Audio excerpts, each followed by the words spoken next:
சீமான் அவர்கள் தான் இந்த நிலத்தின் உண்மையான புரட்சியாளர், உண்மையான கதாநாயகர். அறிவார்ந்தவர்களே, சிந்திங்க, சிந்திச்சு வாக்கு செலுத்துங்க. எதற்காக வாக்கு செலுத்துகிறோம், ஏன் வாக்கு செலுத்துகிறோம் என்று சிந்திச்சு வாக்கு செலுத்துங்க. மிகப்பெரிய ஜனநாயக நாடுகள் போல நாளை நினைத்தால் என் சட்டமன்ற உறுப்பினரை மாற்றிக்கொள்ள முடியும் என்கிற நிலைமை நமக்கு இல்லை. மிகப்பெரிய ஜனநாயக நாடுகள் போல நாளை நினைத்தால் என் நாடாளுமன்ற உறுப்பினரை மாற்றிக்கொள்ள முடியும் என்கிற நிலைமை நமக்கு இல்லை. நம்முடைய கையில் 5 ஆண்டுகளுக்கு ஒரு முறைதான் வாய்ப்பு கொடுக்கப்படுகிறது. அந்த வாய்ப்பை மிகச் சரியாக பயன்படுத்துங்க. ஒரு முறை சிந்திச்சு வாக்கு செலுத்துங்க.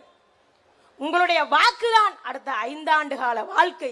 அண்ணன் சீமான் அவர்களை இந்த நிலத்தில் வென்று போனால் 230 அண்ணன் சீமான் அவர்கள் மட்டும் இந்த நிலத்தில் வென்று போனால் கூட 233 தொகுதி மக்களும் வீதியில் இறங்கி போராடுவார்கள். காரைக்குடி போல எங்கள் தொகுதியை மாற்றுங்கள் மக்கள் வீதியில் இறங்கி போராடுவார்கள். ஒரு ஆகச்சிறந்த வேட்பாளர் எங்களுக்கெல்லாம் காரைக்குடியில பிறந்த அத்தனை பேருக்கும் கிடைத்த பெரும் பேர் என்னன்னா, நம் வாழுகிற காலத்தில் காமராசனை போல கக்கனை போல ஒரு தலைவன் நமக்கு கிடைத்திருக்கிறான். அந்த தலைவனின் கைகளை இறுக பற்றுக் கொள்ளுங்கள். வருகிற தேர்தலிலே நாம் தமிழர் கட்சிக்கு விவசாயி சின்னத்தில் வாக்களியுங்கள். காரைக்குடி தொகுதியை வெற்றி பெற செய்யுங்கள். புரட்சி எப்பொழுதும் வெல்லும். அதை நாளை மலரும் நாம் தமிழர் சொல்லும்.